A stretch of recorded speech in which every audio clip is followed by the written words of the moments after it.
Obrigado, professor Juliano. Agradeço também aos membros da banca que se fazem presente hoje, aos convidados também que me assistem nesse momento.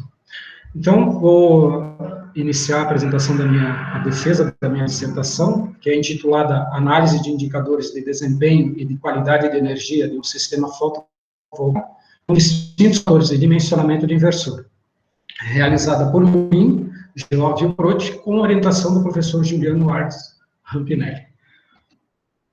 Falando da energia elétrica aqui no Brasil, em termos do nosso Sistema Integrado Nacional, tem-se atualmente uma capacidade instalada de aproximadamente 170 gigawatts, sendo que a fonte hídrica, ela responde por pouco mais de 64% desse montante.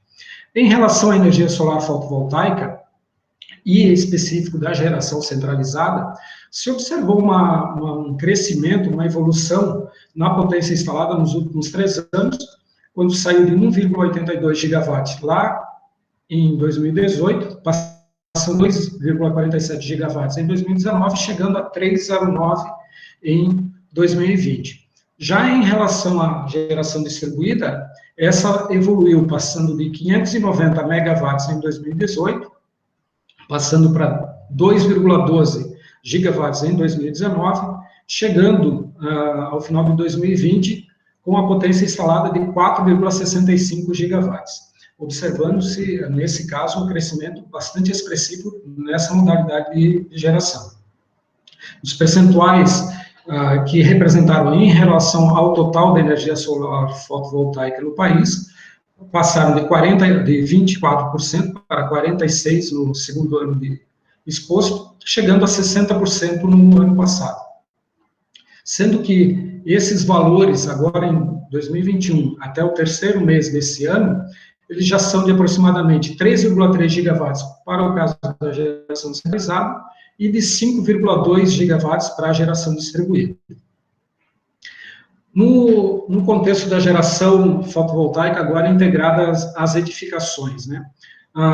É colocado que, para esse caso, não há necessidade de áreas além do que a própria edificação disponibiliza, ou seja, a utilização dos seus telhados, né? Para esses casos, apresentam baixo impacto ambiental. A utilização simultânea, ao mesmo tempo, da energia elétrica, em conjunto com a sua geração, ela vai contribuir, então, para o alívio nos sistemas de distribuição. Ela pode postergar ou até evitar investimentos e custos na expansão da rede elétrica e também pode auxiliar na redução da probabilidade de interrupções no fornecimento de energia. Além do que, ela melhora o nível de tensão na rede justamente no período considerado de maior demanda, que é durante o dia, né? E a utilização de energia solar do tipo fotovoltaico, ela auxilia promovendo também a diversificação da matriz energética do país. Há alguns pontos de atenção, né, alguns pontos relevantes quando da utilização desses sistemas fotovoltaicos, né? Dentre esses, citamos, né, que as usinas de geração centralizadas, devido ao seu porte, elas podem causar um impacto no ambiente desde o momento da sua implantação, preparação, né, do local da instalação, durante a sua utilização e no seu descomissionamento ou na sua desativação. A intermitência na geração de energia solar fotovoltaica, ela pode ocasionar também alterações no funcionamento do sistema elétrico e a variação da oferta e demanda também pode provocar algum desequilíbrio nas redes elétricas, causando, assim, alguma perda ou sobrecarga.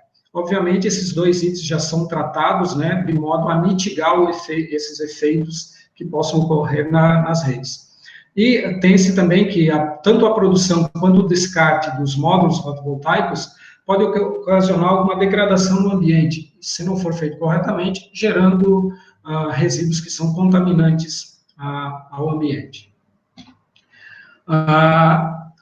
Qualquer instalação solar fotovoltaica, então, tem-se que ela vai gerar impactos, né, de caráter técnico e também de caráter econômico. Nesse trabalho, está sendo focado a avaliação, análise de aspectos técnicos, que são relacionados, então, à qualidade da energia e desempenho energético dos sistemas. Então, fez-se um estudo de caso, num sistema fotovoltaico instalado em 2017 no campus Criciúma do IFSC, que é composto por 5 inversores, então, de 15 kW cada, conta com 229 módulos de 320 watts de pico, perfazendo um total da potência instalada de 73,28 kW de pico. Os subsistemas que compõem esse sistema, eles possuem diferentes fatores de dimensionamento de inversor, e também os seus arranjos, eles estão dispostos em diferentes orientações ambientais. Posto isso, tem-se a questão da pesquisa, seria qual o perfil e como são afetados os índices de qualidade de energia do campus e de desempenho do sistema fotovoltaico, considerando a instalação do sistema em função dos diferentes fatores de dimensionamento de inversor e das diferentes orientações azimutais dos arranjos.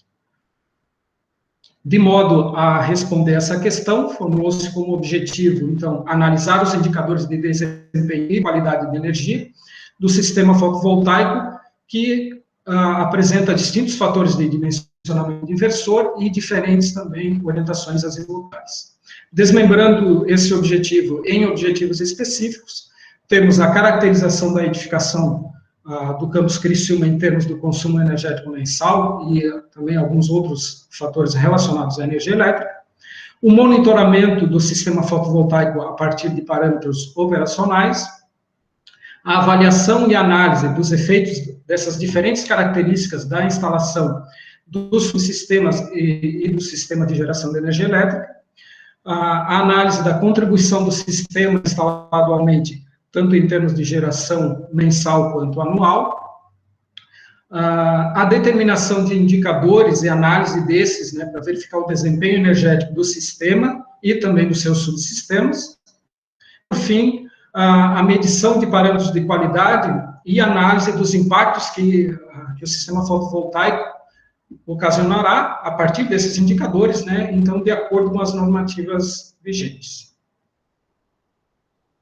Como base para esse estudo, foi feita uma visão bibliográfica, num primeiro momento, relacionado ao desempenho dos sistemas fotovoltaicos conectados à rede.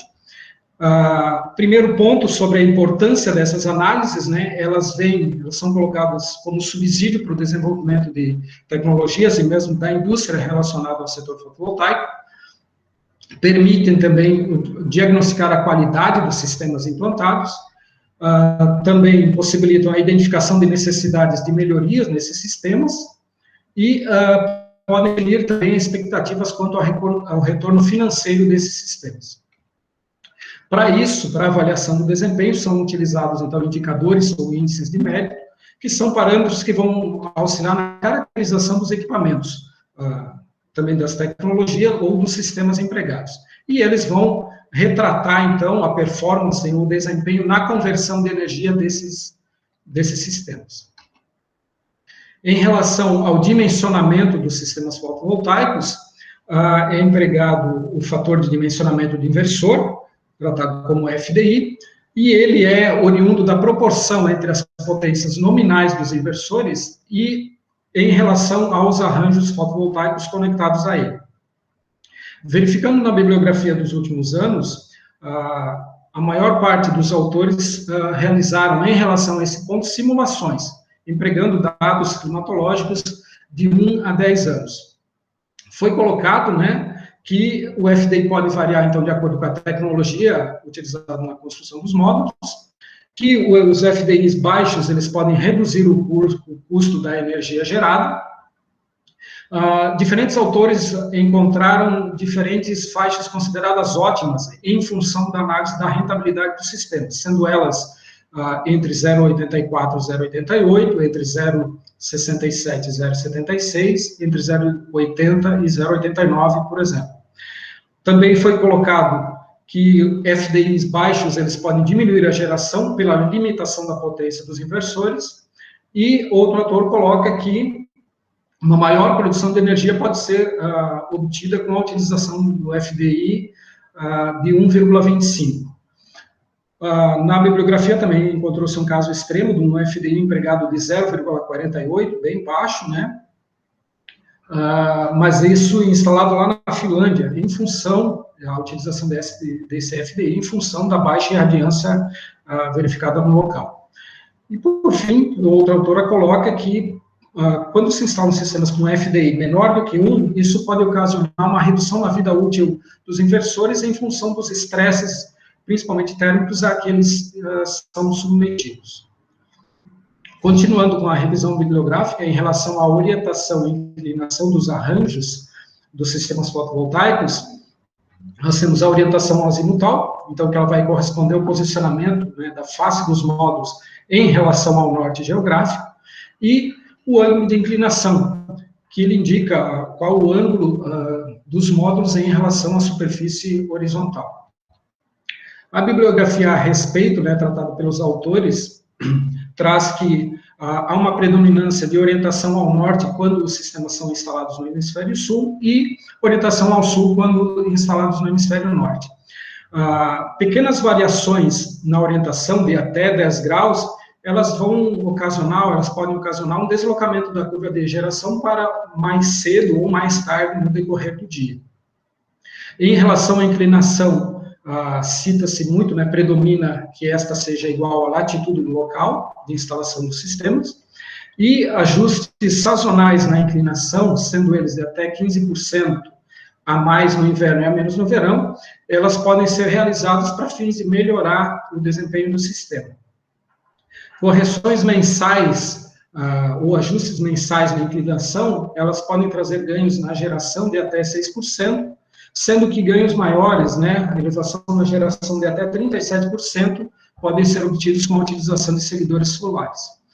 Porém, também foi colocado, né, alguns autores que inclinações muito baixas, variação tanto de orientação quanto de FDI, não vão produzir perdas relevantes. Outro ponto tratado na revisão foi em relação à qualidade de energia. Num primeiro momento, em relação às distorções harmônicas, que são fenômenos associados às deformações da forma de onda, tanto de tensão quanto de corrente, sendo essas em relação à onda senoidal da frequência fundamental. E os autores, para esse caso, né, muitos trabalhos feitos como estudos de caso mesmo, diferentes das simulações dos itens anteriores. Foi observado, né, que as distorções harmônicas de tensão normalmente estavam dentro de padrões, havendo incidência maior das harmônicas de ordem 5 e 7. Já as distorções harmônicas de corrente, elas apresentaram forte relação com a potência relativa, que é dada em função da potência gerada pelo sistema em relação à potência nominal do próprio sistema, né? Havendo, então, por uma baixa potência relativa, uma alta distorção harmônica total de corrente. E esse fator é maior quando ocorre uma baixa irradiação solar, ou seja, quando há uma menor potência relativa. Observou-se também influência de harmônicas de ordem ímpar, prioritariamente a quinta e a terceira, e das demais até a 13ª. Ainda relacionado à qualidade de energia, verificou-se o fator de potência, que ele traz a diferença, ele retrata, né, a diferença de fase entre as ondas de tensão e corrente, ou também ele pode ser dado pelo ângulo entre as potências ativa e aparente. Em relação a isso, encontrado na bibliografia também com base em vários estudos de caso, né, predominam estudos de caso, a baixa irradiação solar, por consequência, a baixa potência relativa vão causar a diminuição do fator de potência. O fator de potência diminui também com a injeção de muita potência ativa pelos sistemas, e para a potência relativa superior a 10%, muitos dos casos citados, o fator de potência foi superior a 0,90. Para corrigir ou para garantir o fator de potência superior a 0,92, que é o que preconiza a norma aqui no Brasil, podem ser empregados sistemas de filtros nos inversores de modo a obter isso. Finalizando a revisão, passamos para a parte de materiais e métodos, onde expõe mais detalhadamente o sistema que foi objeto de estudo. Então, como dito antes, né, é composto por 5 inversores de 15 kW cada, 220 módulos fotovoltaicos, e a potência total instalada é de 73,28 kW de pico. São 5 subsistemas, com o FDI variando de 0,76, passando por 1,12 e 1,14. As orientações azimutais dos arranjos dos subsistemas, elas são diferentes, conforme pode ser observado na figura, né? Há orientações caracterizados aqui, apesar do pequeno ângulo de desvio azimutal, mas caracterizados como ao norte, a leste e a oeste. E a inclinação dos arranjos, ela obedece à inclinação do próprio telhado onde foi instalado, que é de 10 graus. O campus Criciúma do IFSC, ele está enquadrado no grupo 4 da fornecedora de energia, sendo conectado à rede, então, na rede com tensão de 13,8 kV, apresentando consumo médio mensal no horário de ponta de 2,74 MWh e 12,7 MWh no horário fora de ponta. Isso considerado todo o período de análise desse estudo, a média mensal nesse período. Em relação à medição e tabulação dos dados referentes ao desempenho energético dos subsistemas e do sistema, foi obtido através de um sistema online que é disponibilizado pelo fabricante dos inversores. Ele realiza medições a cada 5 minutos, registrando, então, dados de velocidade do vento, de radiância, as temperaturas ambiente dos módulos, correntes CA e CC, tensões também CA e CC, a energia por inversor e a energia total. A tabulação dos dados a partir da extração do sistema foi feita utilizando o seu Excel, com filtro de horário entre 6 horas da manhã e 19h55.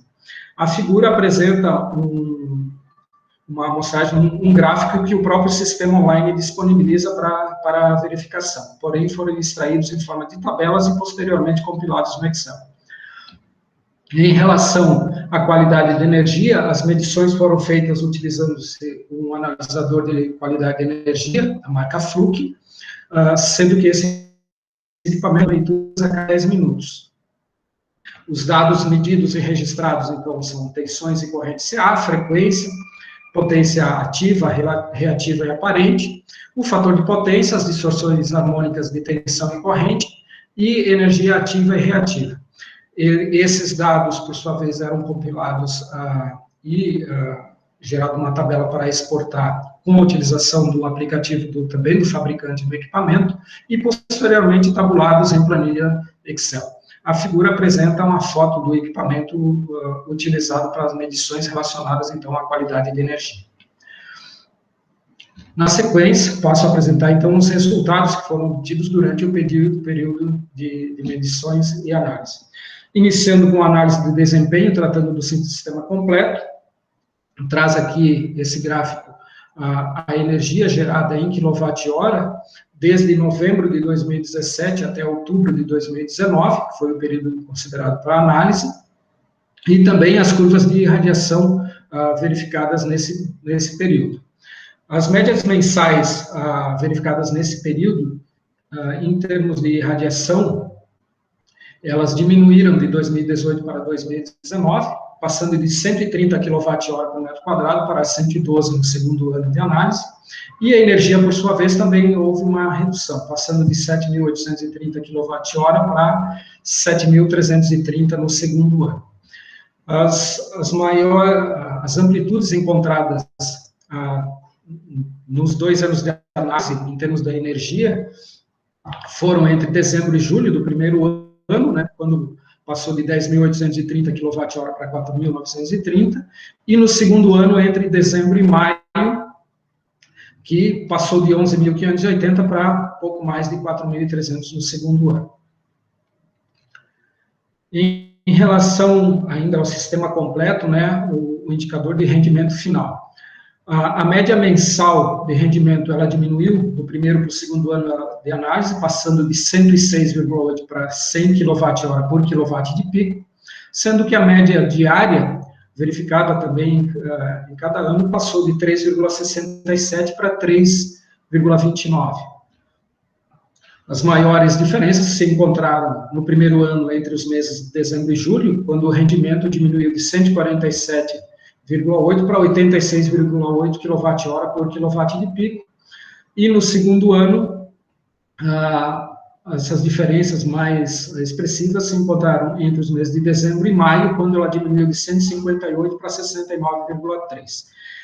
Isso ocasionado, esse período de maio, justamente pela alta incidência de chuva, né, e o mês todo com céu encoberto, que diminuiu o rendimento do sistema.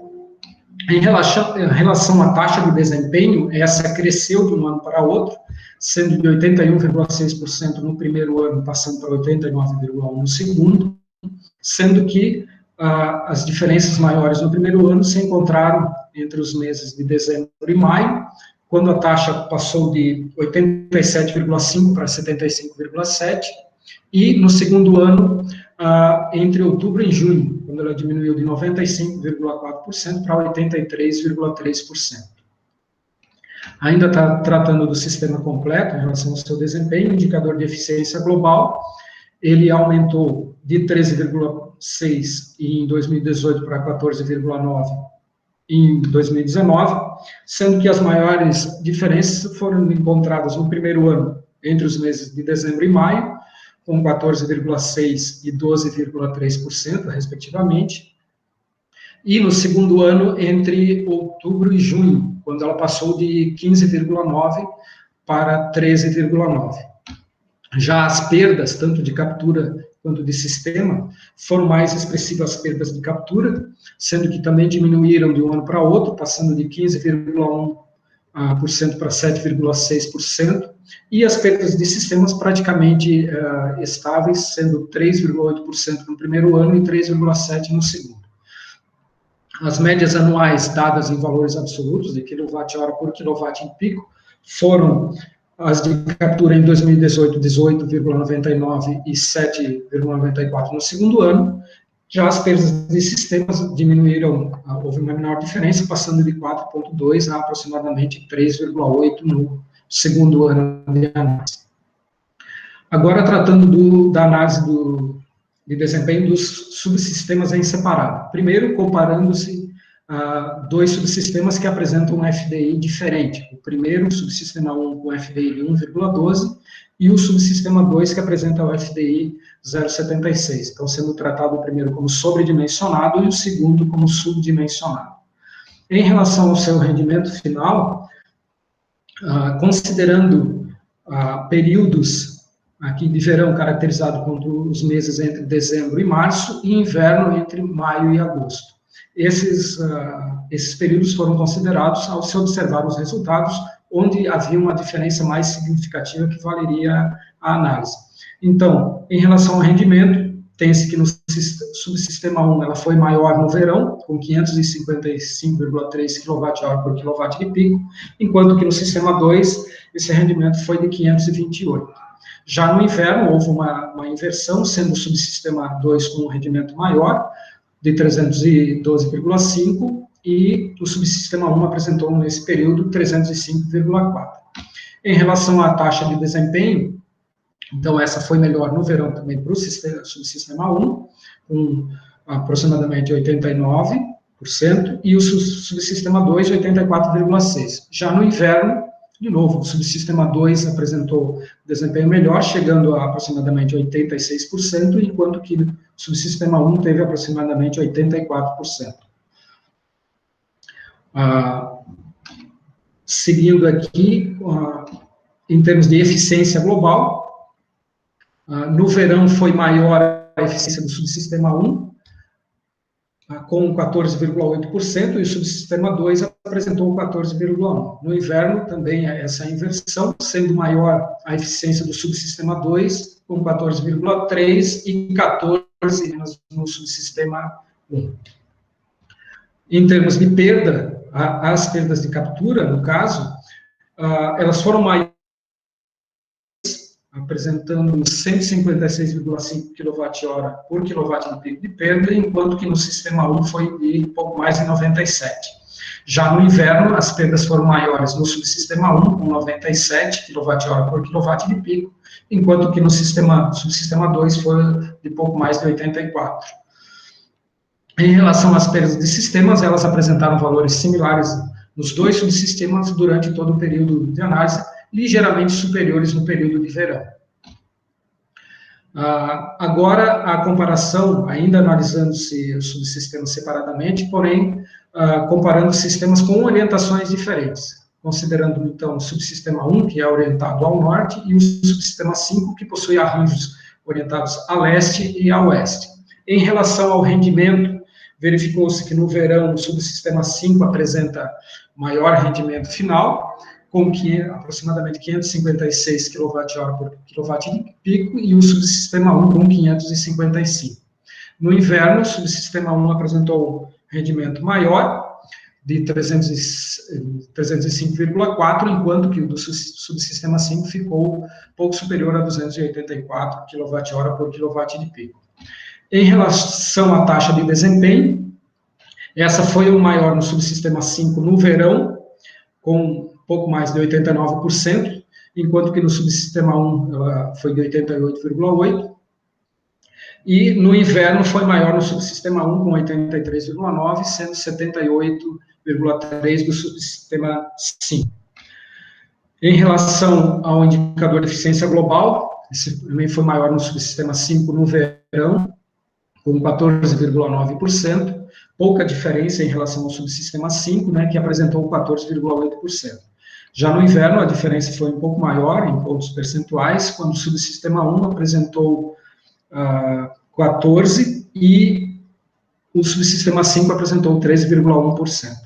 Em relação às perdas de captura, elas foram maiores, então, no subsistema 1 no verão, um pouco mais de 97 kWh por kW de pico, e no subsistema 5, um pouco mais de 93. Já no inverno, as perdas de captura maior, em função da orientação de seus arranjos, né, foram de 139,8 e de 97 para o subsistema 1.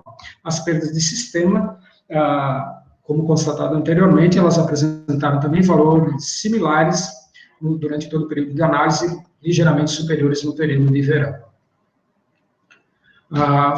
Foi observado também, está sendo mostrado um caso considerado como um dia específico, né, de verão e de inverno, esse dia aqui, um dia de janeiro, que traz a potência dos subsistemas 1, 2 e 5, que são o foco de análise, e também a curva da irradiância, apresentada em vermelho.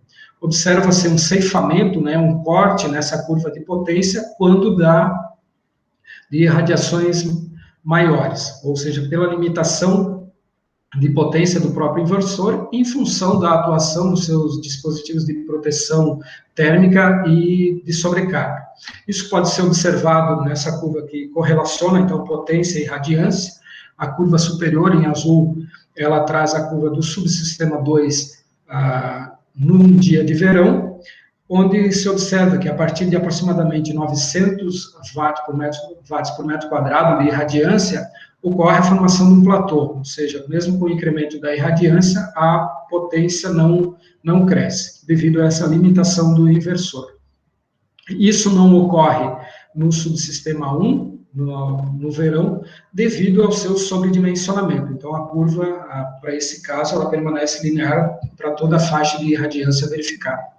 As curvas em verde e laranja também representam os subsistemas 2 e 1, sendo que, devido à baixa irradiância verificada no dia de inverno, nesse caso de julho, então não ocorre o ceifamento, a limitação de potência, justamente pela baixa irradiância.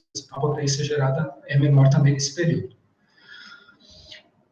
Passando-se agora para a análise da qualidade de energia, feito separadamente dos subsistemas, né, começando então pelo subsistema 1, que possui o FDI de 1,12 e orientação ao norte. Em relação a distorções harmônicas de tensão, a distorção harmônica total de tensão, ela fica em torno de 5%, quando se considera o primeiro período ali da análise, entre 0 e 24 horas, ou seja, um dia inteiro, e esse período contempla os períodos de baixa, nenhuma geração, ou mesmo a entrada e saída em operação dos sistemas de geração, e outro período entre 10 e 15 horas, quando é caracterizado como um período ótimo para a geração de energia. A influência verificada das harmônicas de ordem 5 e 7, e também, em menor grau, de ordem 11 e 13. Tem-se, né, que a distorção harmônica de tensão ela é ocasionada pela rede, sendo pouca a influência dos sistemas que são conectados a ela. Já em relação à distorção harmônica de corrente, essa apresentou valores elevados ao se considerar o período do dia inteiro, né, justamente por considerar os períodos de entrada e saída em operação do sistema de geração de energia fotovoltaica, apresentando, então, a distorção harmônica total de corrente próxima a 20%, quando se considera o dia todo, e ela em torno de 7%, quando se considera o período entre 10 e 15 horas, o de melhor geração. Percebe-se também a influência forte das harmônicas de ordem 5 e 7, também das de ordem 11, 13, 17 e 19 para esse caso. Isso denota, né, a forte influência que os períodos de baixa geração vão influir na distorção harmônica total de corrente. Porém, a distorção harmônica total de corrente ela deve ser medida quando a distorção harmônica total de tensão for menor que 2,5% e apresentar valor inferior a 5% quando a potência relativa dos sistemas, né, ou dos subsistemas for de 100%. Isso veremos detalhadamente adiante. Essa curva aqui, então, ela traz a correlação entre as distorções harmônicas totais de corrente e de tensão em relação à potência relativa, que é dada pela potência do sistema instantânea em relação à potência nominal do mesmo, e verifica-se que a distorção harmônica total de tensão ela permanece em valores inferiores a 10% durante toda a faixa de medição, que para esse caso, nesse subsistema, foi de até aproximadamente 70% no período de análise. Já a distorção harmônica total de corrente, ela decresce acentuadamente, sendo que ela passa a ter valor inferior a 20% quando a potência relativa ultrapassa também 20%, mantendo-se assim em valores mais baixos por uma ampla faixa. Por modelagem, se obteve a curva que é apresentada em verde, e para o caso da potência relativa de 100%, o que é descrito nas normas como válido para a medição da qualidade de energia do sistema, a distorção harmônica total de corrente estaria em 3,63%, ou seja, inferior aos 5% preconizados pela norma. O segundo subsistema analisado foi o de número 2, que apresenta a FDI de 0,76 e orientação ao norte. As distorções harmônicas de tensão para esse caso, elas apresentam um comportamento similar, já que são conectados à mesma rede, porém as medições foram feitas em pontos diferentes da rede e em momentos diferentes. Então, nesse caso, a distorção harmônica total de tensão, considerando o dia inteiro, foi de pouco mais de 4%, sendo um pouco inferior quando se considerou o período entre 10 e 15 horas. De novo, influência mais forte percebida das harmônicas de ordem 5 e 7, e em relação à distorção harmônica de corrente, a exemplo do subsistema anterior, valores maiores verificados no período que considera o dia inteiro, justamente quando há períodos de pouca ou nenhuma ou baixa geração de energia, sendo que nesse período completo foi superior a 15% e inferior a 5% num momento considerado ótimo para geração. Influência das harmônicas também de ordem 5 e 7, nesse caso, superior às de ordem 17, 19 e depois 13 e 11. Houve uma redução considerável na distorção harmônica total de corrente para esse caso. Na curva de correlação entre as distorções harmônicas de tensão e corrente e potência relativa, para esse caso obtiveram-se potências relativas maiores durante o período de medição, e mesmo assim encontrou-se comportamento similar da distorção harmônica total de tensão, não ultrapassando os 10% durante toda a faixa de potência, e a distorção harmônica total de corrente também, valores inferiores a 20% na maior faixa da potência relativa, quando essa foi superior a 20%. De novo, por modelagem, né, se encontrou, para o caso de potência relativa de 100%, a distorção harmônica total de corrente seria de 3,57%, de novo, dentro do que preconiza a norma. Elas poderiam ser menores ainda, as distorções harmônicas totais de corrente do subsistema, caso fosse obedecido o que preconiza a norma de medição da distorção de corrente com distorção de tensão inferior a 2,5%, o que não ocorreu durante o período de medição. A análise do subsistema 5 é apresentado a correlação entre as distorções harmônicas totais de tensão e corrente e a potência relativa, sendo que no período da análise a potência do sistema não ultrapassou 50% do seu valor nominal, ficando a potência relativa abaixo de 50%. De novo, comportamento da distorção harmônica total de tensão abaixo de 20% durante todo o período de medição, e a distorção harmônica total de corrente reduzindo, chegando-se, né, por modelagem, a 3,8%, caso a potência relativa fosse de 100%. De novo, enquadrado dentro dos parâmetros aceitáveis pelas normativas.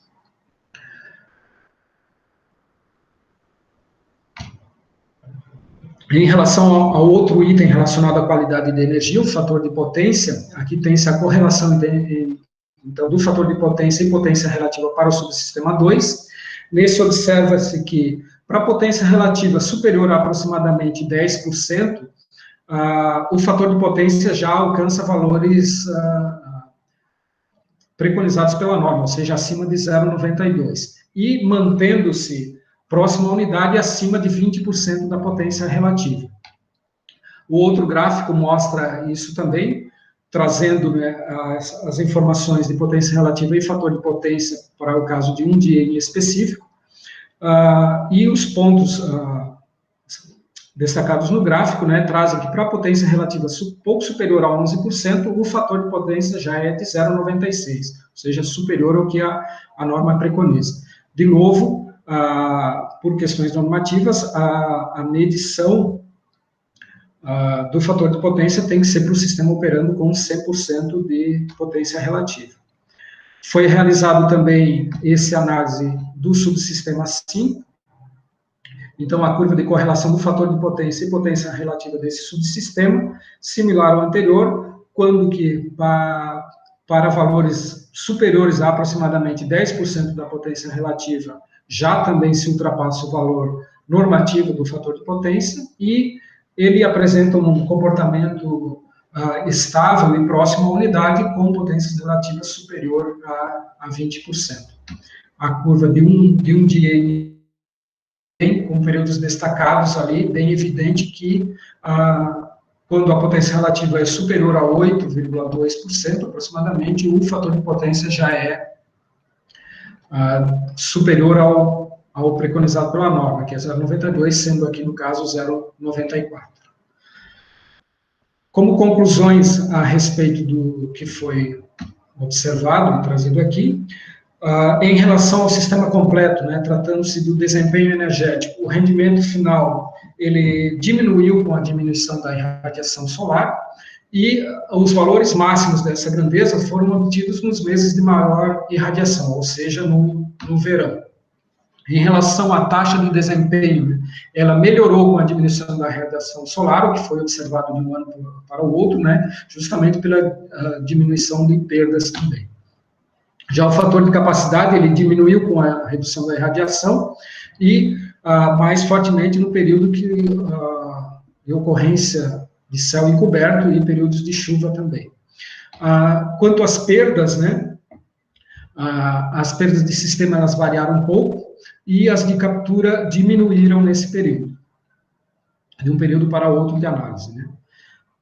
Considerando a análise de desempenho do subsistema separadamente, tem-se que o rendimento final ele foi inferior no verão e superior no inverno para o subsistema com FDI menor, de 0,76, e a correlação entre a potência e irradiância foi não linear para uma determinada faixa de irradiância para o subsistema com FDI menor, o subsistema subdimensionado. Já em relação à taxa de desempenho, ela foi inferior no verão e superior no inverno para o subsistema com FDI menor. O fator de capacidade ele diminuiu para ambos os subsistemas, com a diminuição da irradiação verificada de um ano para outro. E as perdas de sistema de captura, o FDI menor provocou uma perda de captura maior no verão, e as perdas de sistema apresentaram valores similares durante o período de análise. Em relação ao rendimento final, comparando-se os subsistemas com orientações diferentes, verificou-se, então, que o rendimento foi maior no subsistema orientado ao norte no inverno. Já no verão, houve a diferença mínima, devido à baixa inclinação de instalação dos módulos, né, que é apenas 10%. Já em relação à taxa de desempenho, ela foi significativamente maior no sistema orientado ao norte no inverno. O fator de capacidade ele foi maior no subsistema do mesmo, né, que também é orientado ao norte no período considerado de inverno. E as perdas de captura foram maiores no subsistema 5, devido aos seus arranjos possuírem orientações diferentes, e apresentaram valores mais próximos no verão. As perdas de sistemas apresentaram valores similares. Em relação ao aspecto da qualidade da energia, as distorções harmônicas de tensão, elas ficaram em torno de 5% nos pontos de conexão dos subsistemas à rede, e a rede de distribuição, com isso, né, constata-se que a rede de distribuição não apresenta, então, oscilações significativas, porém está fora do que as normas preconizam para medição de outros parâmetros. Já em relação às distorções harmônicas de corrente, a distorção harmônica total de corrente, ela apresenta forte relação com a potência relativa dos inversores, ou seja, quanto menor for a potência relativa, maior vai ser o valor dessa distorção harmônica total. E essa distorção harmônica total de corrente foi verificada que ela fica em torno de 3,6% quando se considera a potência relativa dos subsistemas obtidos através de modelagem. Há uma predominância das harmônicas de ordem 5 e 7 encontradas nos subsistemas, de acordo com o encontrado na bibliografia. E o fator de potência, ele também foi verificado que ele apresenta forte relação com a potência relativa dos inversores. Quanto maior a potência relativa, maior vai ser o fator de potência. E ele já apresenta valores próximos da unidade, quando a potência relativa é superior a 20%. Então, dado que os valores de distorções harmônicas de corrente e de fator de potência atendem o que é preconizado pelas normas, para potências relativas mais altas, próximas a 100%, pense que o sistema, então, fornece energia de qualidade. Para fechar, sugestões de trabalhos futuros, coloco como a expansão do período de análise do desempenho para o sistema e para os subsistemas, né, em função de que os dados continuam sendo monitorados e registrados, e a análise de desempenho do sistema, considerando a degradação e sujidade dos módulos fotovoltaicos, já que estão há praticamente 4 anos instalados, e estudos também para o desenvolvimento de filtros, de modo a mitigar as distorções, porém avaliando a sua viabilidade, né, para uso em momentos de pouca ou nenhuma geração de energia. Ao final, tem-se as referências que foram empregadas nesta apresentação, e assim eu finalizo a minha apresentação e agradeço aos professores membros da banca, meu orientador, e aos